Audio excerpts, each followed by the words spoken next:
Hola, buenos días a Latinoamérica, buenas tardes quienes estamos aquí en España. La magia se alcanza llenando el presente de acciones con conciencia plena. Y quiero darles mi más cordial bienvenida a esta charla videoconferencia sobre mindfulness, que he titulado La magia de vivir conscientemente como estilo de vida. Les doy la bienvenida a Ani Keri, Carmen Nontanilia, Cindy, Paola, Fabián, Gisela, Grace Rocío, Judith Eliana, Carla, Laura, Manuel Darío, Rafael, Rosa María, Yolanda Soriano. Bueno, bienvenidos, buenas tardes, buenos días, y es un gusto tenerles aquí, donde hoy trataremos el cómo concienciarse sobre el mindfulness o atención plena en el contexto educativo, para que ustedes en primer lugar reconozcan su estado de conciencia y calma, ayudándoles obviamente a autorregular su comportamiento y a conocerse mejor, además de crear un ambiente propicio para el aprendizaje y así transmitir desde el ejemplo a sus alumnos y desde luego a los niños de vuestra familia. Se trata en primer lugar de realizar un trabajo personal para luego trasladarlo al aula, en nuestro caso concreto. Es importante, por lo tanto, aportar un aprendizaje experiencial y emocional y comprender cómo valorar y vivir el momento adoptando una actitud positiva y realista. ¿Quién les habla? Agustina Gómez Rodríguez, tutora del máster de neuropsicología en el ámbito educativo sobre el área de mindfulness. Y desde luego, gracias a Seupe, quien hace posible de esta videoconferencia y que ustedes participen. Sin acción y sin cambio no hay mejora, por ello hay que buscar el equilibrio. Y que vamos a descubrir. Como verán, es importante primero tener una aproximación al concepto de mindfulness, o sea, comprender y entender que hay algunas herramientas que debemos aplicar en el aula con los alumnos, pero que también lo podemos trasladar a las empresas y a nuestro hogar, ¿sí? Donde haya niños o también adolescentes. Se trata también de que descubramos esa posibilidad de capacitar al docente para iniciar procesos de mindfulness, a ver cómo se pueden llegar a implementar y a iniciar esos procesos. Dotar al docente de las capacidades necesarias para liderar y motivar al alumno. Deben de ser mediadores, siempre tenemos que ser mediadores para poder descubrir su máximo potencial. Ser conscientes de ese potencial que tiene y de que tenemos una labor como docente, el de acompañar al alumno en su proceso de cambio tanto personal como académico y fomentar las relaciones del docente tanto en el ámbito escolar, alumnos, docentes y familias. Y tenemos que empezar a ver un tema de lo que es la parte de sus orígenes. El mindfulness, o también se le conoce como atención plena, se originó en la tradición budista de la meditación a lo largo de 2500 años. Durante los últimos 30 años, la práctica de la atención plena se ha convertido completamente en secular, o sea, no religiosa, y se ha simplificado para adaptarse al contexto occidental. Y ampliando un poco este concepto, ¿es el mindfulness una práctica budista? Pues sería un tanto precipitado afirmar que sin el budismo el mindfulness no existiría, aunque en realidad tampoco es del todo falso, ya que el mindfulness ha asimilado la parte del budismo que es universal. Y como les comenté anteriormente, no desde el punto de vista religioso. Bien, aquí están haciendo algunas preguntas de que si se graba, si se está grabando la conferencia, ¿sí? Bien, las versiones más elaboradas y perfeccionadas del mindfulness y del modo de cultivarlo se derivan de la tradición budista, como les comentaba recién. Y aquí tenemos algunas, puse una frase de Jon Kabat-Zinn que se muestra bastante contundente con respecto al budismo. Les pido disculpas, pero no sé por qué ha salido aquí sobreencimado. Y él dice que enriquece e inspira la parte más importante del mindfulness. Bien. Nuevamente con Jon Kabat-Zinn, es un médico de la Universidad de Massachusetts que en 1978 comenzó a utilizar mindfulness con pacientes que sufrían estrés crónico. Desde entonces el mindfulness se aplica en distintos ámbitos, como son los entornos, en este caso educativo, en el clínico, laboral o deportivo.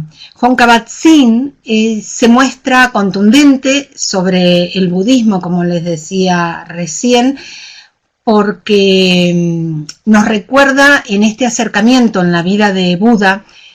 Él nunca fue budista, un término acuñado en el siglo XVIII por eruditos europeos. El mindfulness no solo respeta el budismo, sino que lo considera ya sea en su vertiente Zen o en el budismo Theravada. ¿Y qué es el mindfulness? Bien, existen muchísimas definiciones de mindfulness. Una de las más utilizadas es aquella que lo describe, como la capacidad de estar presente con atención y sin juzgar. Por tanto, mindfulness, que podría traducirse como atención plena o conciencia plena, como están viendo aquí en esta diapositiva, no significa meditación, sino una capacidad que los seres humanos poseemos de forma natural y que puede ser entrenada con éxito. La meditación sería la forma más empleada y más eficaz para desarrollar mindfulness, aunque no es la única. ¿Y qué es el mindfulness en cuanto a lo que es la práctica? La práctica del mindfulness, discúlpenme, me adelanté, porque acá quería entrar un poquitito en el tema de la práctica.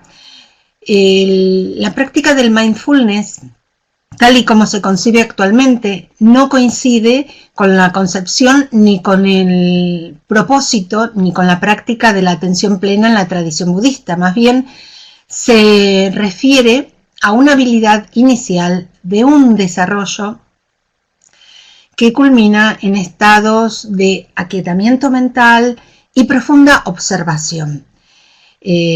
Buda siempre se refirió al cultivo de la atención plena como sati.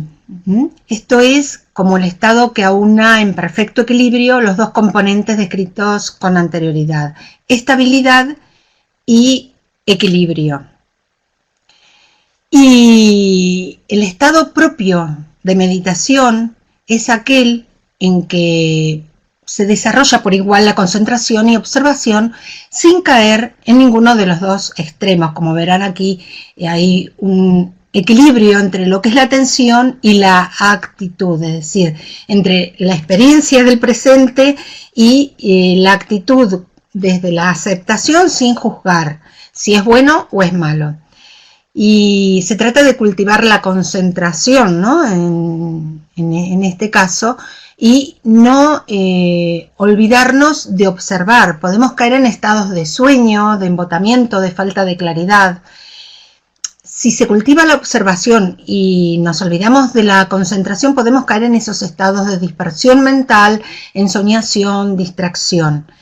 El estado cum laude en meditación es aquel en el que la atención está plenamente concentrada y observando al mismo tiempo cualquiera de los aspectos de la realidad que se van presentando, tanto interna como externamente, sin por ello juzgar y perder el estado de alerta justa.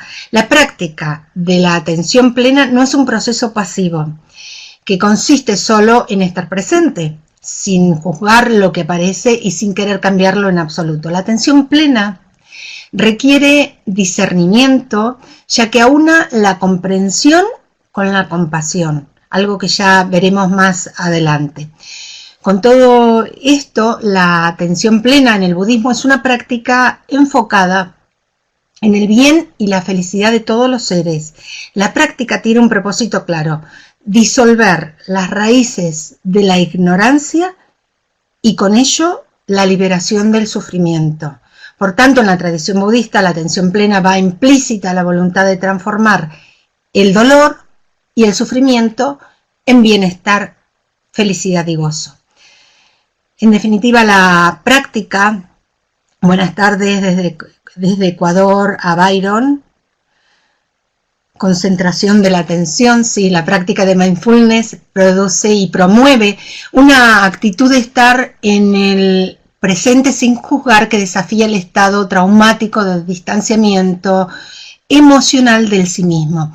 La actitud de observación y aceptación de cualquier fenómeno mental que surja invita a investigar el funcionamiento de la mente y facilita la emergencia de sentimientos de autocompasión que se han asociado con disminución de síntomas de estrés y de depresión, aumento de emociones positivas y activación de áreas cerebrales implicadas en el procesamiento emocional y la empatía. Y habíamos hablado recién sobre la compasión, que es el corazón del mindfulness, ¿no?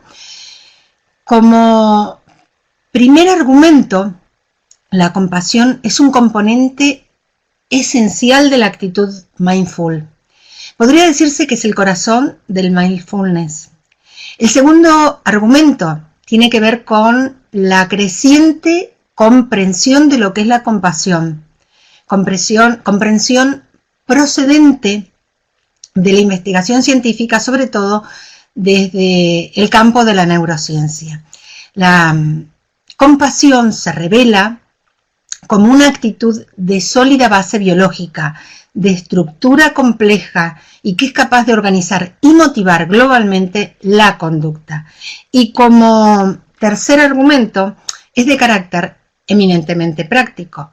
El utilizar la compasión y la autocompasión en contextos psicoterapéuticos está mostrándose muy eficaz para aumentar el bienestar psicológico y para disminuir síntomas tan frecuentes como lo es la ansiedad y la depresión. He estado leyendo sobre el tema de la compasión y vi un ejemplo muy claro en el cual muchas veces nos podemos sentir hasta identificados, ¿no? Por ejemplo, una persona a la cual nosotros queremos, un amigo o un familiar que se enferma y por esa misma razón dejamos de verle porque, bueno, no está bien de salud. Enseguida pedimos porque se mejore, ¿no? Es decir, necesitamos seguir viendo a esa persona. Y eso no es compasión, es decir, no nos estamos compadeciendo de la persona por lo que le está pasando, sino que por una situación de ego, nuestro egoísmo, necesita que esa persona se mejore para seguir viéndola. Entonces hay que tener muy muy claro lo que es exactamente, lo que es la empatía, ¿no? Es decir, el tema de la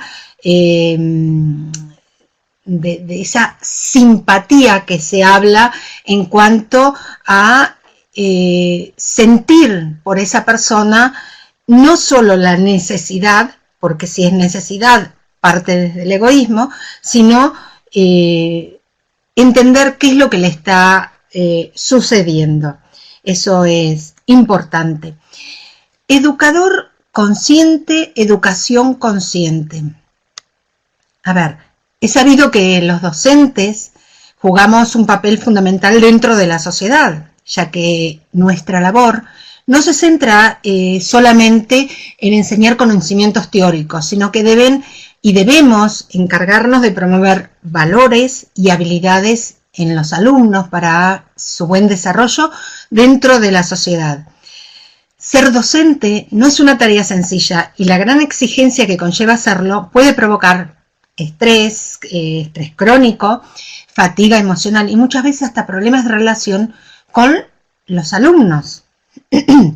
Por ello el mindfulness ha demostrado su eficacia en estas situaciones. Mejora y reduce el estrés docente, las bajas por enfermedades médicas, la depresión, la ansiedad o hasta el burnout que muchas veces se produce en las aulas, ¿sí?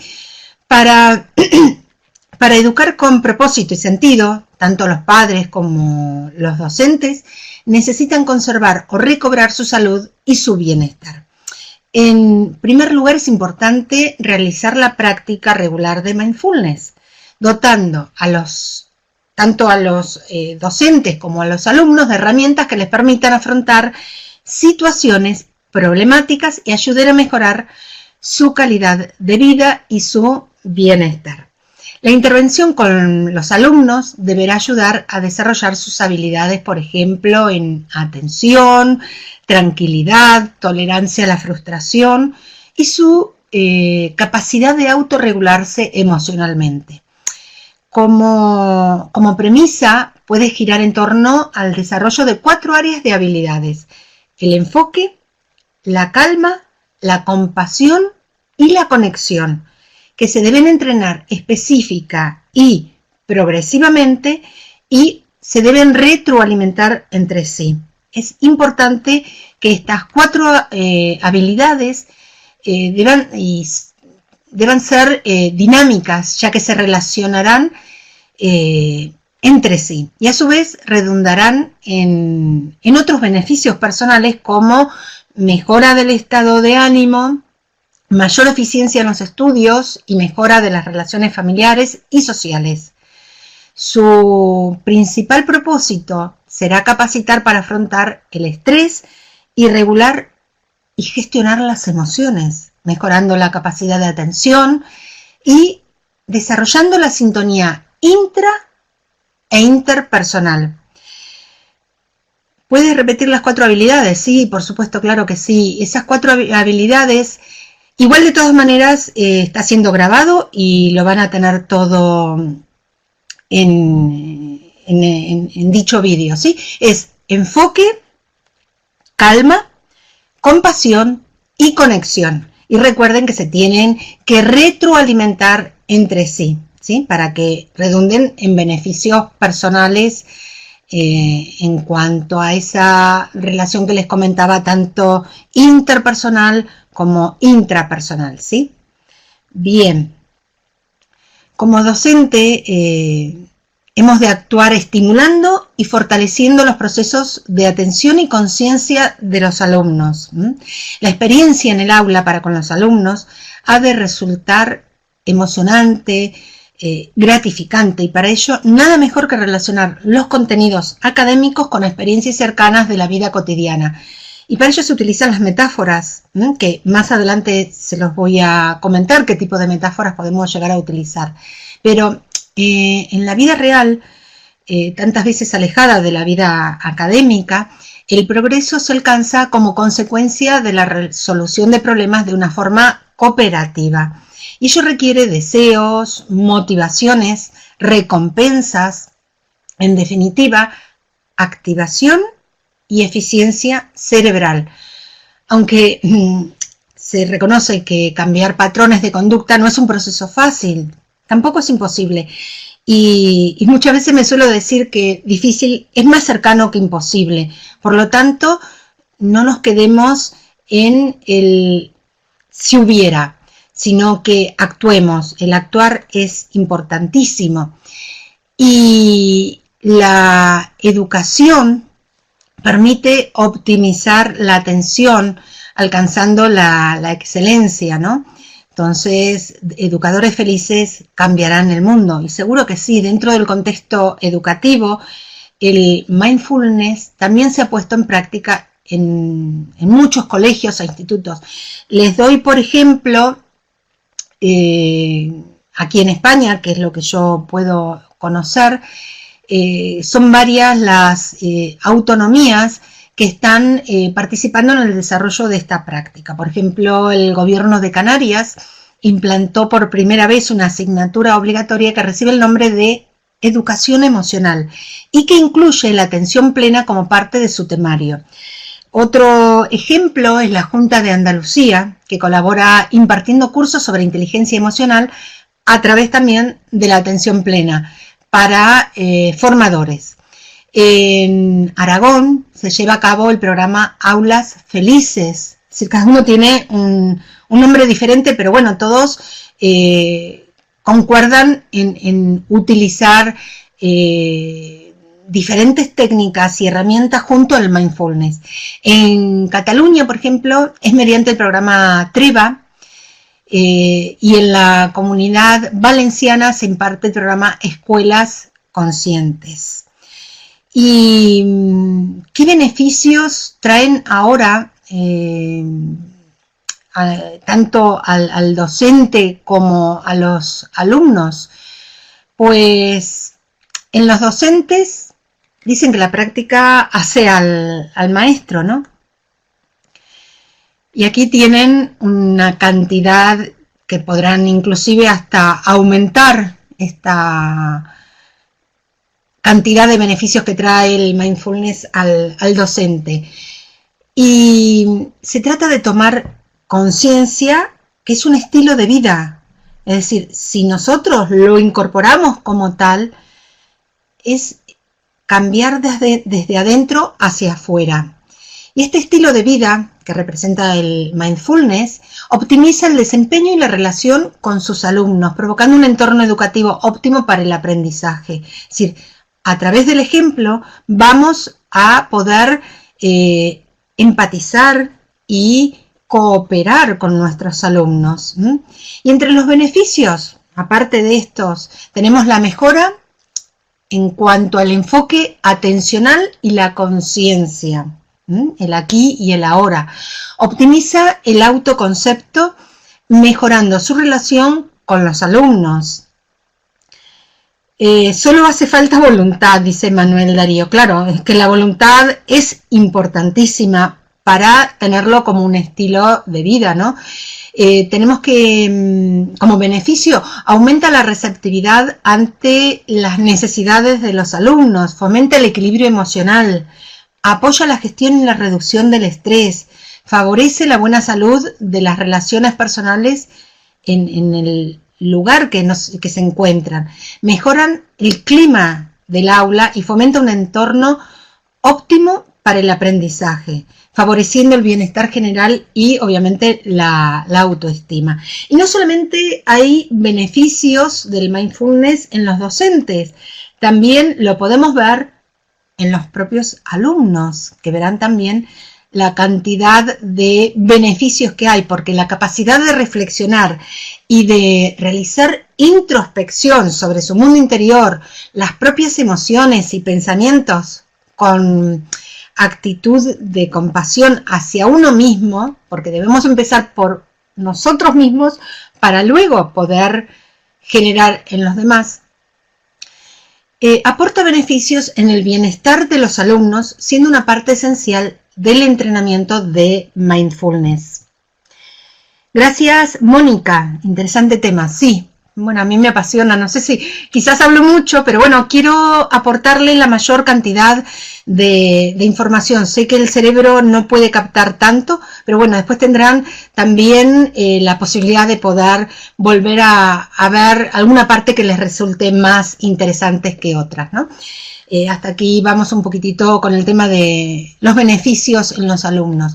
Hay un metaanálisis llevado a cabo en el 2011 por Joseph Durlach, en el cual participaron 270.000 alumnas de todas las etapas académicas.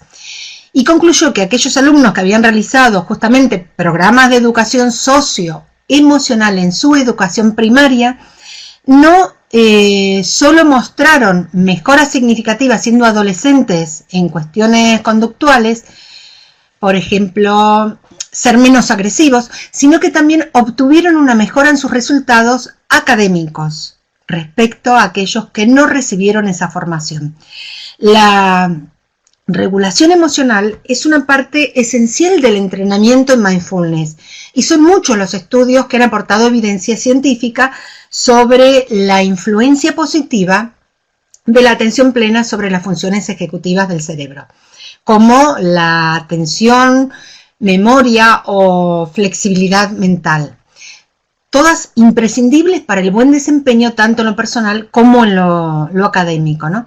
Y esta práctica habitual de mindfulness aporta beneficios en los alumnos como mejora en el rendimiento académico, mejora el autoconcepto, que tiene que ver con la autoestima justamente, reduce la agresividad y la violencia que muchas veces se presta hoy en día en el aula, lamentablemente, aumenta la creatividad, mejora la participación en el aula favoreciendo la gestión de impulsos, potencia la memoria, mejora la concentración y la atención, reduce la ansiedad ante los exámenes, favorece la disposición de aprender, fomenta la autorreflexión y el autososiego, potencia la empatía que hablamos recién hace un momento que lo han comentado, y aparte de la empatía, la comprensión hacia el prójimo, hacia el otro. Fomenta conductas prosociales y relaciones interpersonales sanas. Mejora el aprendizaje social y emocional. Mejora la salud tanto física como emocional, porque al mejorar el sistema inmunológico, mejora obviamente todo lo que sea la parte orgánica. Y es importante ahora entrar un poquito de lleno en lo que es cómo se entiende y cómo se compenetra y aúna el mindfulness con la neuroplasticidad. Es importante comprender que justamente la neurociencia, la última revolución, indica que el cerebro, tanto en su... Aquí, bueno, están haciendo algunas preguntas. Las preguntas las voy a responder al final, así que si pueden después hacer estas preguntas, o si no voy revisando el chat. Pero vayan escribiéndose en una hojita las preguntas y hacia el final, cuando ya termine de hacer todo esta exposición, pues les aclararemos un poquito más estas inquietudes que tienen, ¿sí? Y estábamos hablando un poco de neurociencia, ¿no? Es decir, como última revolución, que indica que el cerebro, tanto en su estructura como en su actividad, no es algo fijo que no se puede modificar. Nos habían educado, por lo menos en mi generación, que el cerebro terminaba de modificarse recién hacia los 7 años. Pues bueno, por el contrario, se sabe que es muy moldeable y por eso se ve lo que es la neuroplasticidad, ¿no? Que consiste en una variedad de procesos entre lo que destacan crear nuevas neuronas, crear nuevas conexiones entre las neuronas y reactivar circuitos neuronales, así como eliminar o al menos enfriar esos circuitos y conexiones neuronales. Por lo tanto, la neuroplasticidad es la plasticidad cerebral o neuronal y hace referencia al modo en que nuestro sistema nervioso cambia a partir de su interacción con el entorno. Ni siquiera en el caso de los gemelos monocigóticos, esta interacción es idéntica, lo cual significa que cada persona percibimos el mundo y actuamos sobre él de una manera diferente. Y esto va a depender de la secuencia de contextos que le toque vivir a cada uno, ¿no? Además, la plasticidad neuronal no es algo que tarde mucho en producirse, ocurre de manera constante, en tiempo real, e incluso mientras dormimos, ¿no? Es decir, esto obviamente se ha visto en electroencefalogramas de sueño. Constantemente estamos recibiendo un torrente de estímulos y estamos emitiendo un flujo constante de acciones que modifican el entorno, y todos estos procesos hacen que nuestro encéfalo se vaya modificando. Cuando un grupo de neuronas se activa a la vez, estas tienden a enviarse información entre sí. Si este patrón de activación se repite con cierta frecuencia, estas neuronas no solo se envían información, sino que tienden a buscar una unión más intensa con las otras, que se activan a la vez, volviéndose más predispuestas a enviarse información entre ellas. Este aumento de la probabilidad de activarse juntas se expresa físicamente en la creación de ramificaciones neuronales más estables que unen a estas células nerviosas y las vuelven físicamente más próximas, lo cual va a modificar la microestructura del sistema nervioso.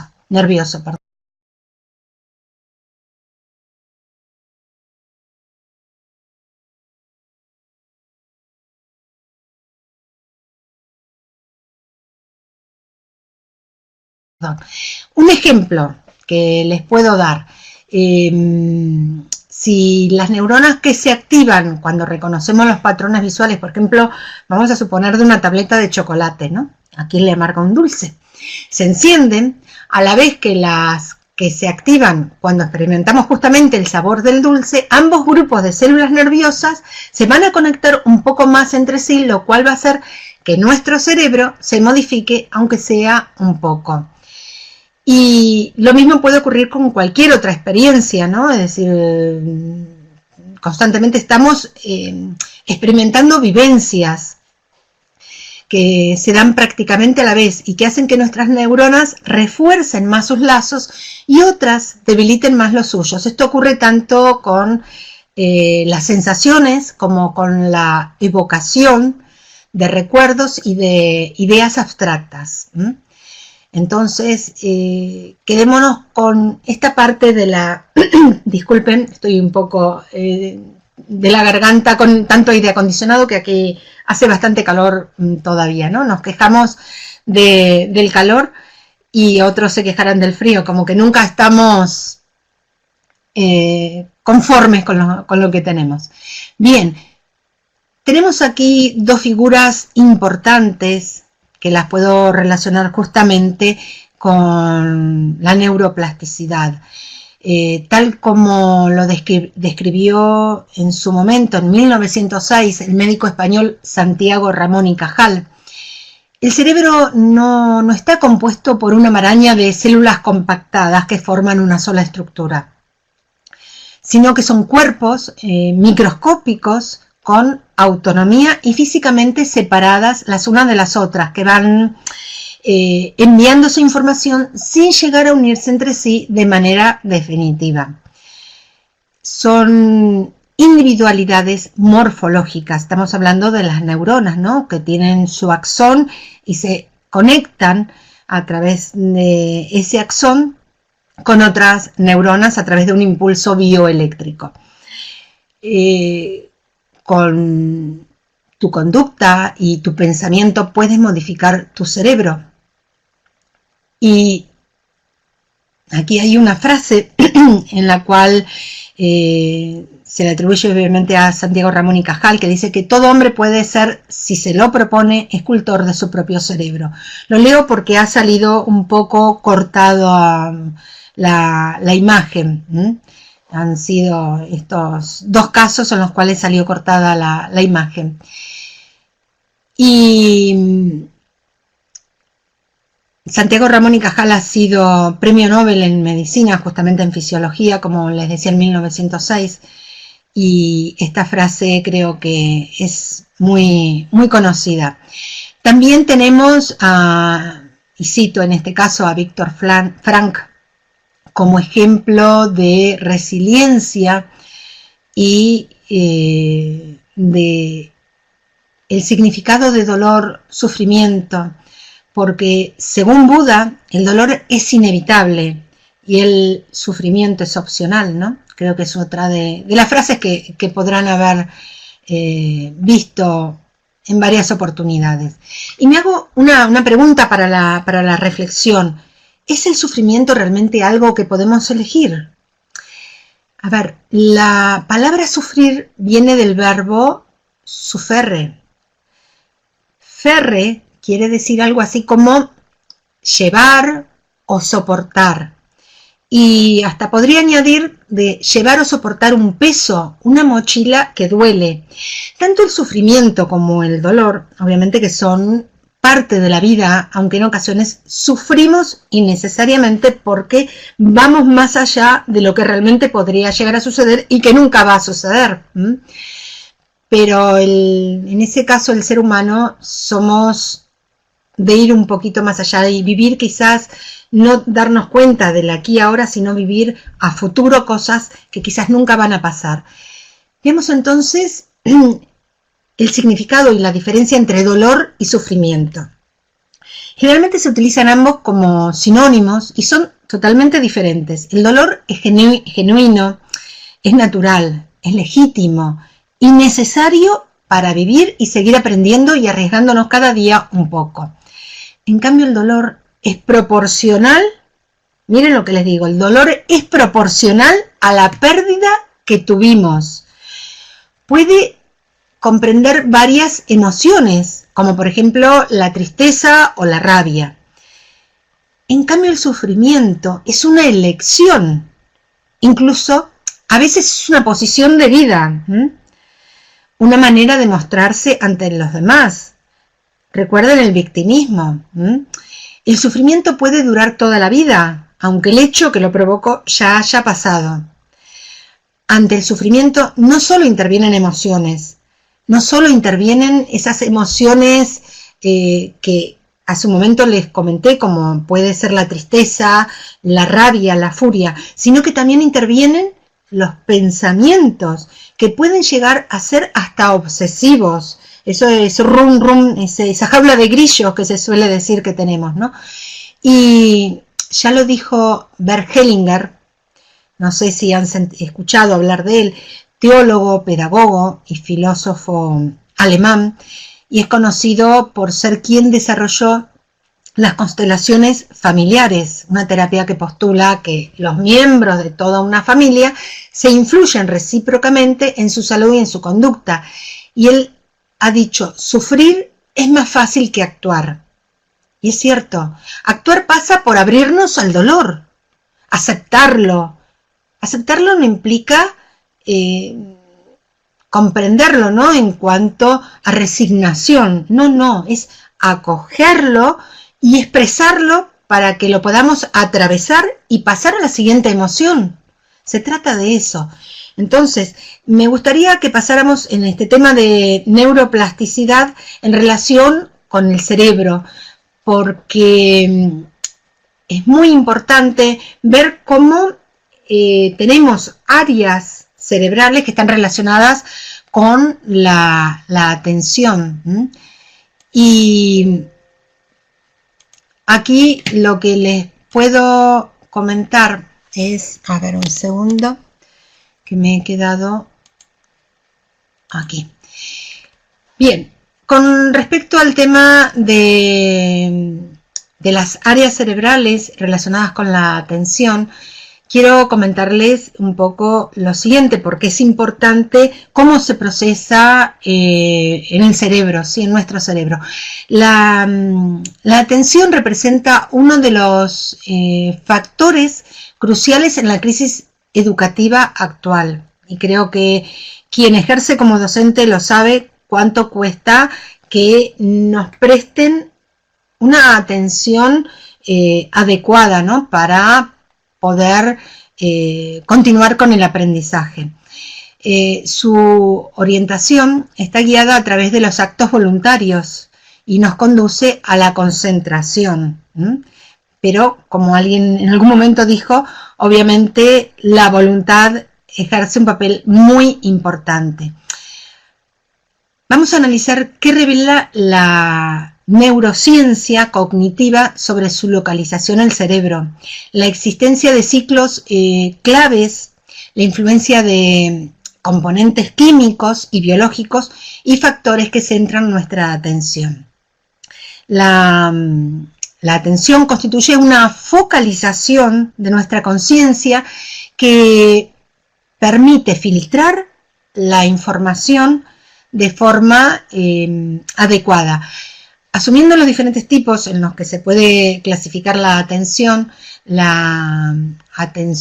selectiva sería el proceso en el que se responde a un estímulo o tarea y se ignoran otras.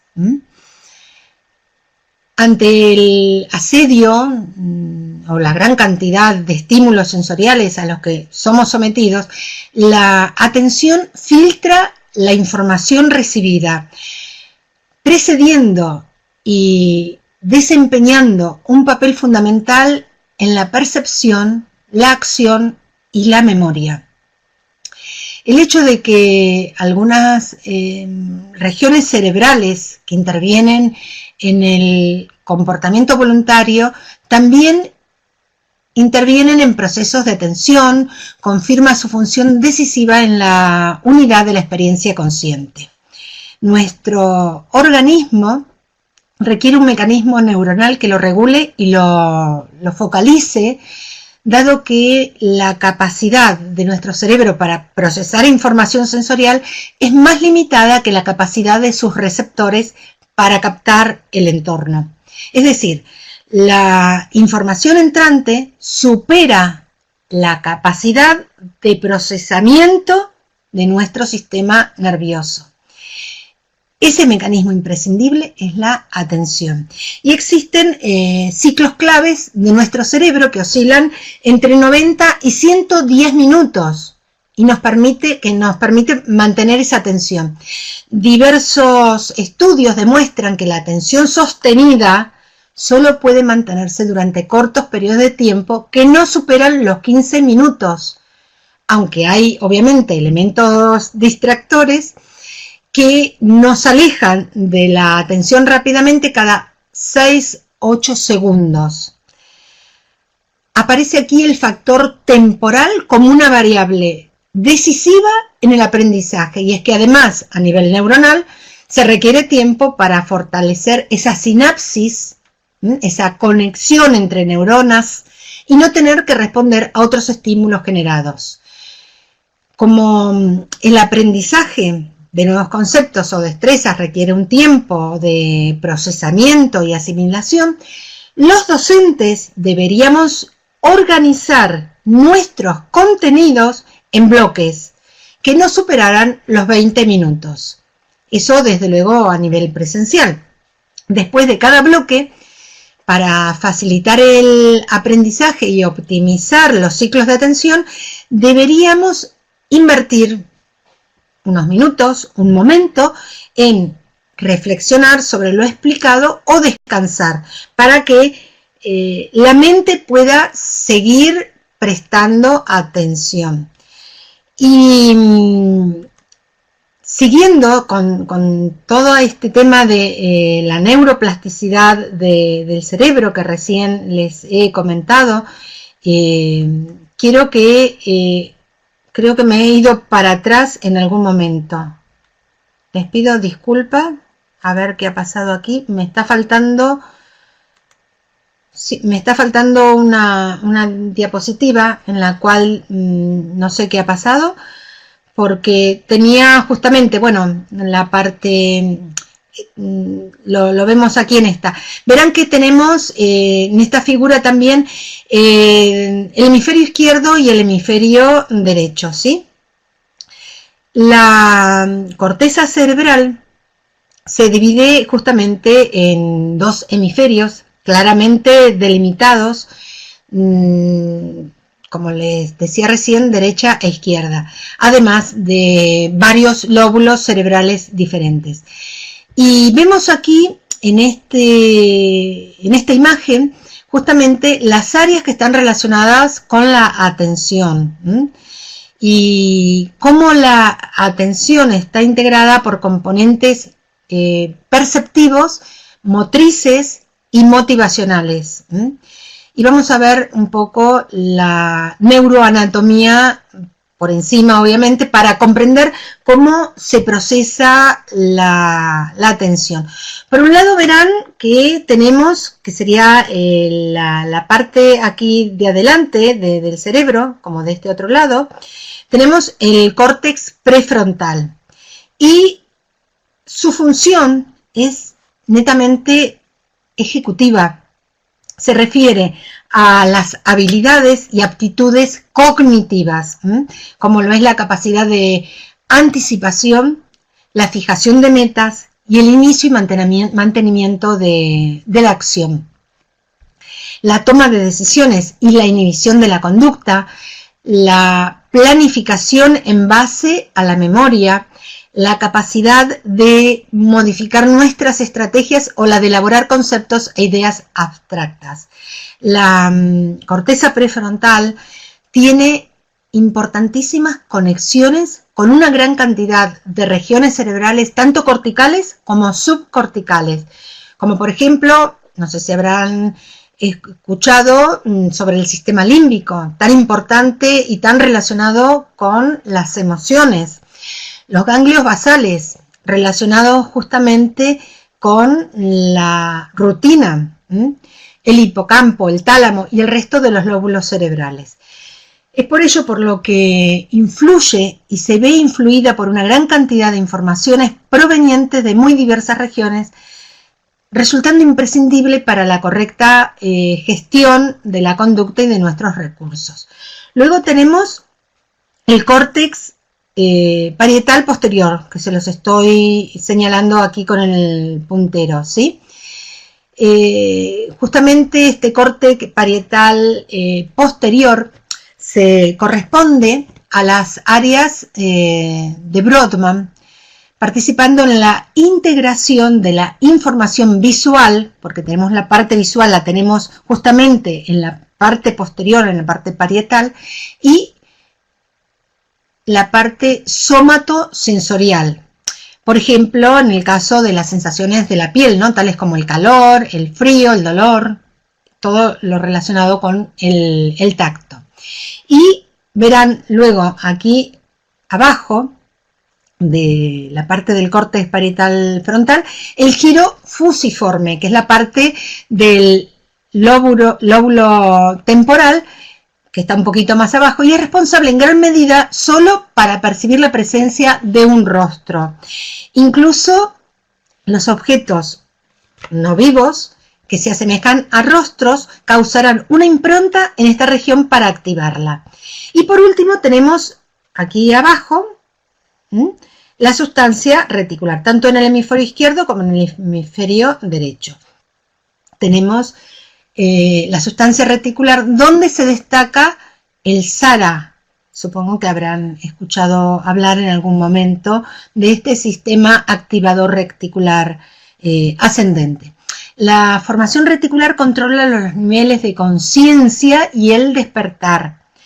Las múltiples vías ascendentes que transmiten información sensitiva a los centros superiores son canalizados a través de la formación reticular. O sea, verán cómo está todo interconectado con respecto a lo que es la atención, la alerta a estímulos sensoriales aferentes.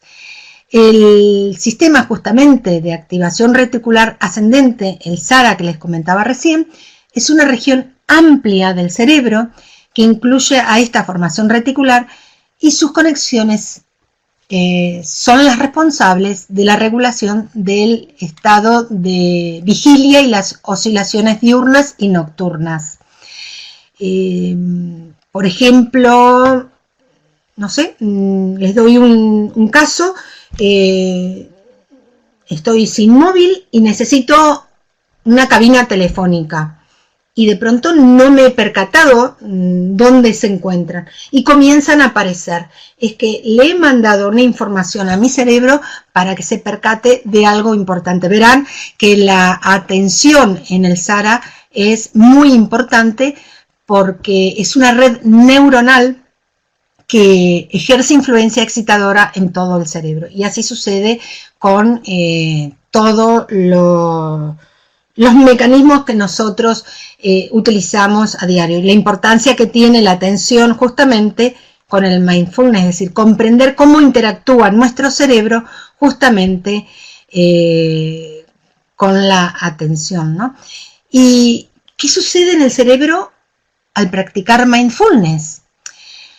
Según la neurociencia, siguiendo con esta parte, nos aporta respuestas al respecto. Con la ductilidad de nuestro cerebro, como les comenté hace un rato, nos permite un adiestramiento mental que facilita el aprendizaje y en definitiva nos hace ser más felices, siempre partiendo, como hemos dicho, de la voluntad. Sin voluntad no se puede realizar absolutamente nada. La adquisición de habilidades óptimas, como dice Matthew Ricard, requiere autocontrol y voluntad. Toda gimnasia mental que conlleva y requiere aprendizaje es lo que necesita justamente autogestión o autocontrol, que según el autor lo dice de una u otra forma. A mí la parte de autocontrol no me gusta porque el control, me estoy autocontrolando, no sé, no lo veo muy adecuado. Prefiero el gestionar una emoción y la voluntad, como decíamos recién. Entonces, las técnicas de visualización ayudan a conectar la mente con el cuerpo. El ejercicio mental puede ser provechoso para el entrenamiento de diferentes destrezas físicas, no solo en el deporte, sino también el actuar, el pintar, el dibujar. Y en estas destrezas físicas o plásticas hay un ejemplo claro de práctica del ejercicio mental que corresponde a la meditación. Habrán escuchado a Richard Davidson, que ha investigado los efectos de la meditación y las ventajas de enseñar técnicas de relajación. Se ha demostrado que este tipo de estrategias aumenta la materia gris del cerebro, mejorando el sistema inmunológico, reduciendo el estrés e induciendo a sensaciones de bienestar, ¿sí? Entonces, es importante comprender cómo se puede mejorar con la práctica. Según Richard Davidson y John Kabat-Zinn, decidieron estudiar qué cambios aparecían en la actividad cerebral en personas normales. Anteriormente analizamos el caso de ellos el caso de meditadores expertos, ¿sí? A través de la enseñanza de la meditación de la atención plena. Y han observado cómo se puede modificar y mejorar todo este proceso con el mindfulness, ¿no? Y verán aquí cómo interactúa un evento con un pensamiento, las emociones que incluso están dentro nuestro y la conducta que se produce, ¿no? Y según estudios científicos, demuestran que quienes son practicantes habituales, no quienes practican de vez en cuando, sino habituales, y es importante comenzar de a poco para ir viendo qué es lo que vamos sintiendo. Estos practicantes habituales de la atención plena se ha detectado que tienen mayor densidad neuronal, mayor bienestar, son más eficientes en su trabajo y son menos propensos a sufrir depresión o ansiedad. Hay un estudio que se realizó en el año 2012, lo realizó una psicóloga neurocientífica, Wendy Hasenkamp, junto a su equipo de colaboradores del Mind and Life Institute, y revisaron de manera detallada lo que sucede en el cerebro de las personas que practican mindfulness. Obviamente que se ha utilizado resonancia magnética funcional para examinar la actividad de varias personas. En este caso fueron aproximadamente 14 personas que mientras practicaban su ejercicio de mindfulness como práctica de atención enfocada y que tienen que ver con dirigir la atención de manera voluntaria, o sea, consciente hacia algún aspecto de la experiencia, como lo es la sensación de la respiración o las sensaciones del cuerpo en general, que en este caso se focalizó en la respiración, vieron que, de acuerdo a estas técnicas de neuroimagen, que desarrollaban un mejor conocimiento sobre el funcionamiento del cerebro humano y sobre su plasticidad. Entonces es importante comprender qué sucede cuando somos personas que practicamos habitualmente el mindfulness. Y se han descubierto estos pasos de la neuroplasticidad que esta psicóloga neurocientífica Hasenkap describió varios procesos que muestra al practicar mindfulness, ¿no? Y verán que me gustaría pasar a la siguiente diapositiva y verlo mejor desarrollado en el cerebro humano, ¿sí? Porque veremos la mente divagando, la conciencia de la distracción, la reorientación de la atención y el foco mantenido. Es un circuito que se va realizando. Y esto es lo que sucede en el cerebro humano, ¿no? Es decir, como la mente divagando, como les decía recién, que empieza aquí, en el 1, nos está mostrando cuáles son las regiones que se activan. El primer paso que definió, disculpen, voy a tomar un poco de agua, que estoy con la garganta un poco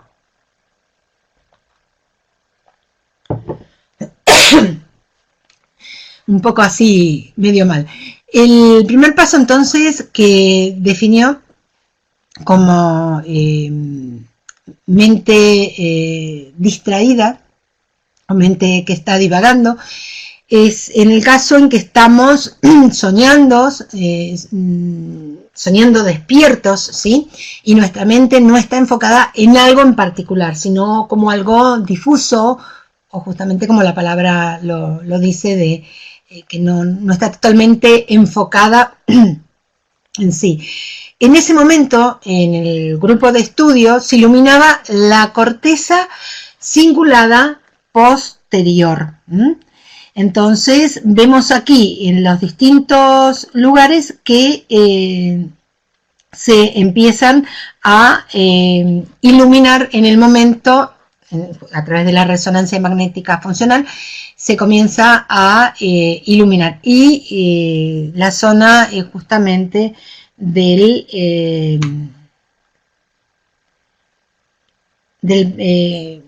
precunio, que está en el lóbulo parietal superior del cerebro. Luego tenemos, si seguimos este camino, la conciencia de la distracción. Cuando nos damos cuenta de que justamente la atención en la cual estamos,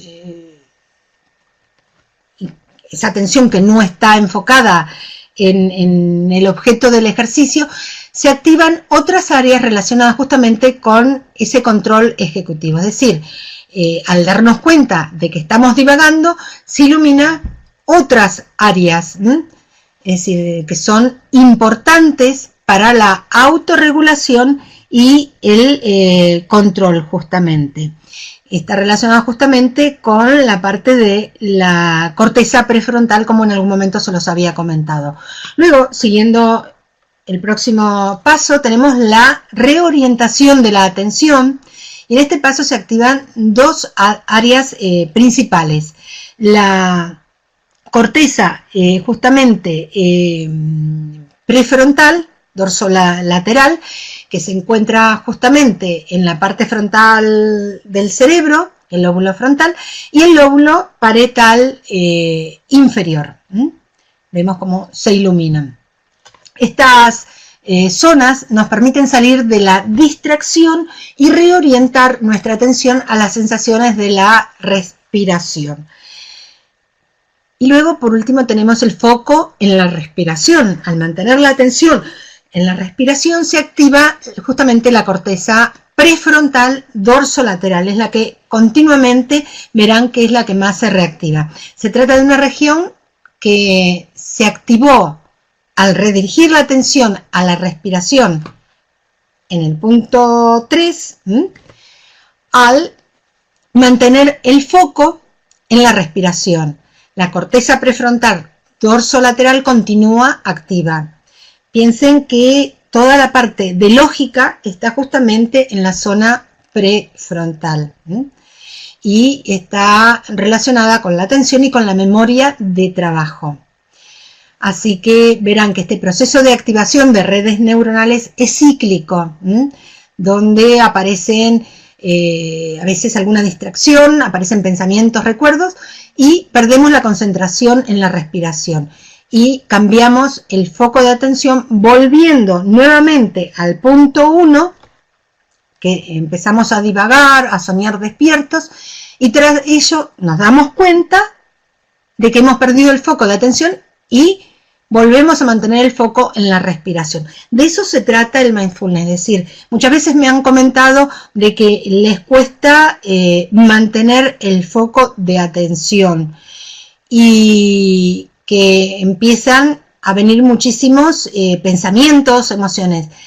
Hay que verlos pasar, por así decir, y no detenernos en ellos. Cuando nos damos cuenta, volver nuevamente al foco de atención, que justamente es nuestra respiración, ¿sí? Y tenemos que, obviamente, practicar el mindfulness. Y el mindfulness tiene 3, justamente, habilidades, que son el sostener la atención, el autocontrol como gestión emocional y la elección de respuesta.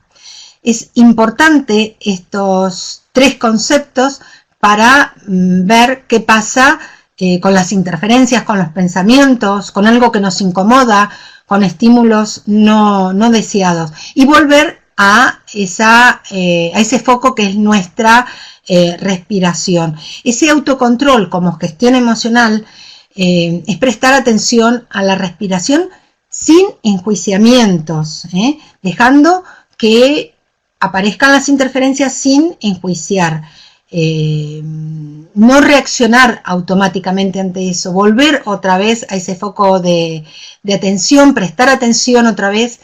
Y cuando aparece un pensamiento, un picor, porque parece como que cuando no podemos utilizar nuestras manos nos empieza a picar la cara, todo, bueno, ya me doy cuenta, lo siento, lo percibo, no reacciono, no juzgo, respondo volviendo a la atención, a mi atención, a la respiración.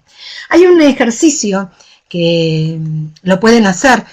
Es un ejercicio que se llama la pasa de uva, pero no necesariamente tienen que, obviamente, tener en este momento una pasa de uva. Simplemente cualquier elemento que tengan en sus manos, porque se trata de percibir sensaciones que nos transmite lo que tenemos en las manos, ¿sí? Y es importante hacer alguno de estos ejercicios porque tenemos que empezar a utilizar todos los sentidos.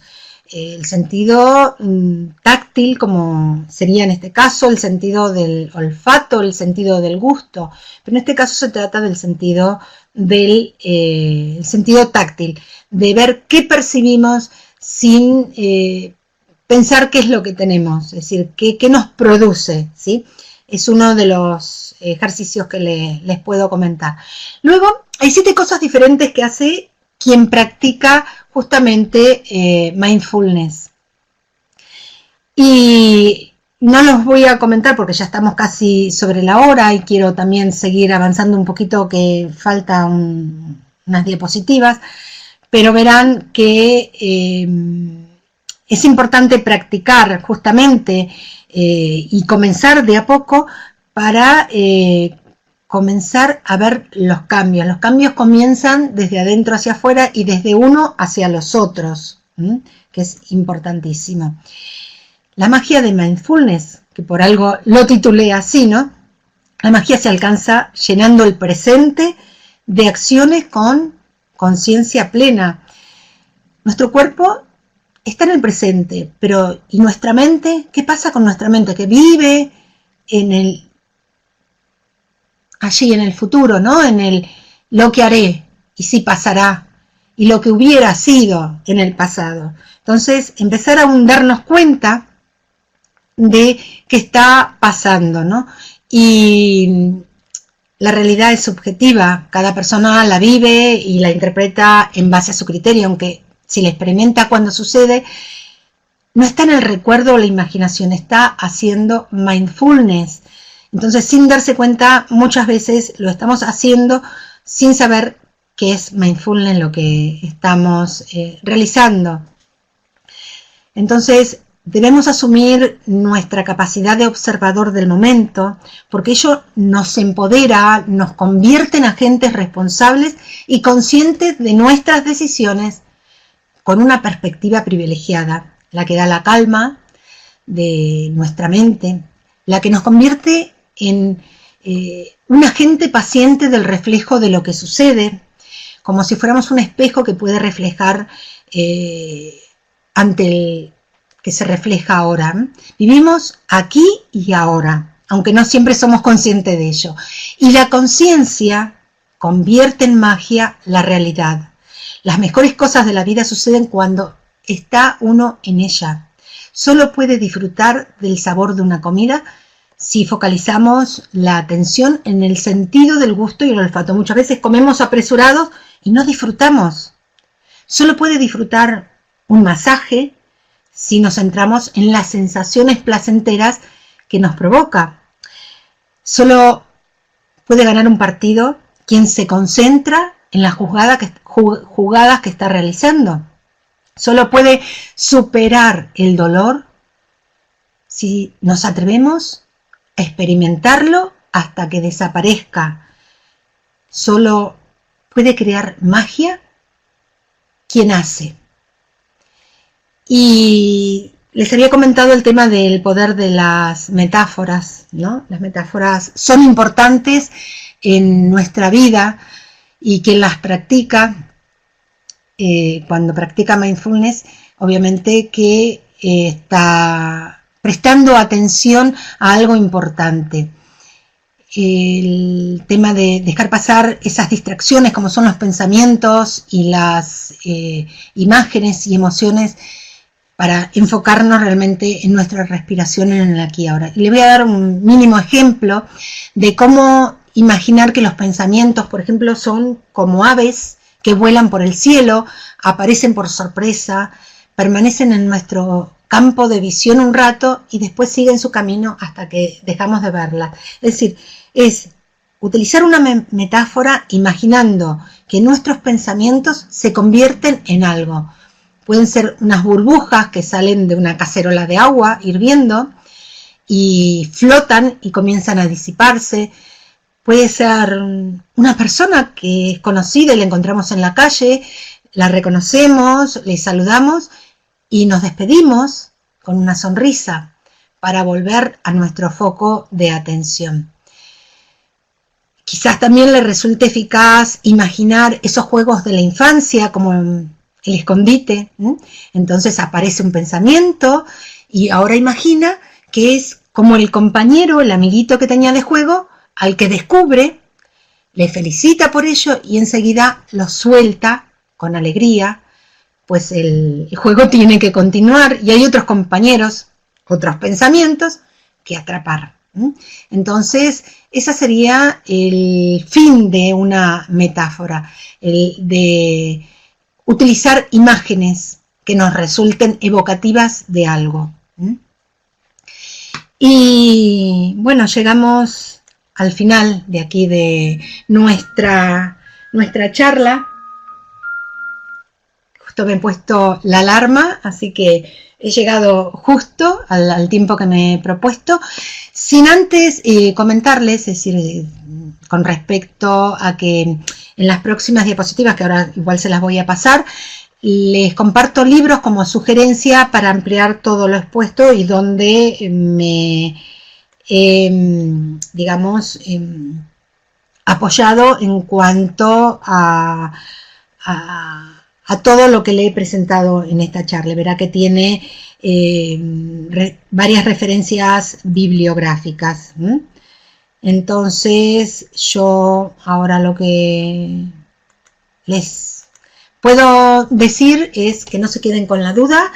Hagamos unos minutos breves porque ya nos hemos pasado un poquito de la hora, les pido disculpas, pero bueno, quise darles un pantallazo general del tema y ya en el foro iré ampliando sobre algunos temas en concreto que obviamente les resulte de más interés y que también les ayude en el día a día. Así que, a ver, Mauricio, desde Perú, el tema es súper interesante, no sé si ya lo preguntaron, pero ¿cuál sería la diferencia de mindfulness con la meditación?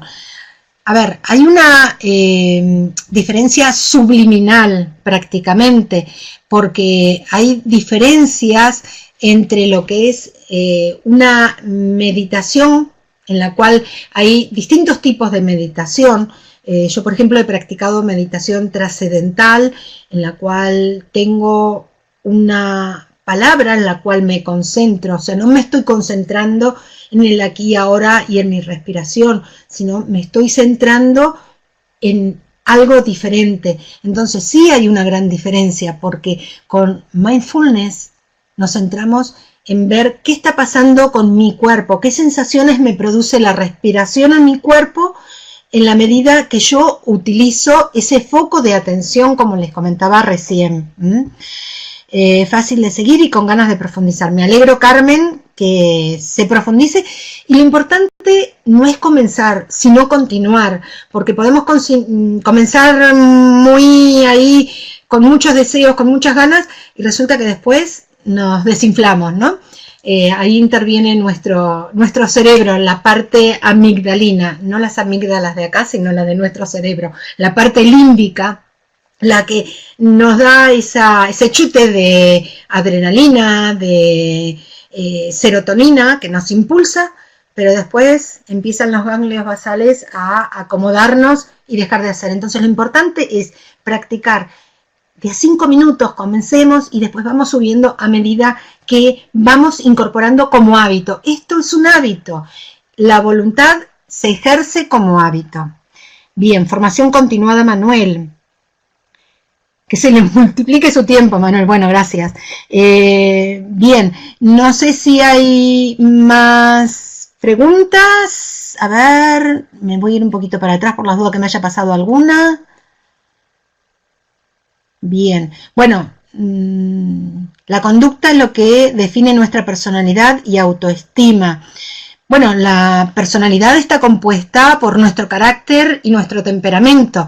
Eso sería parte de otro proceso, porque realmente da para mucho, ¿no? Es decir, a mí la parte de neurociencia me apasiona, es algo que investigo continuamente y realmente trato de dar lo que yo sé, lo que puedo aportar a través de otros investigadores neurocientíficos y de tratar de estar al día, ¿no? Porque esto es algo continuo, cambiante, como ya bien se dijo, ¿no? Lo único constante es el cambio. Bien, muchísimas gracias. Entonces, les paso aquí las referencias bibliográficas en las cuales me he apoyado en su literatura para aportarles todo esto.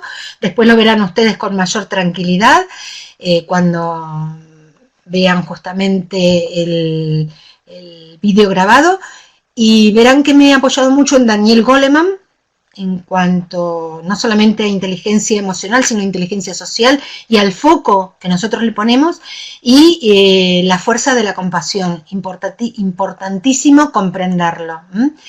Y nada, me resta más que decirles muchísimas gracias por vuestra atención y Les espero en el foro, espero que participen activamente, que propongan temas, que busquemos entre todos para enriquecernos. Así que muchísimas gracias.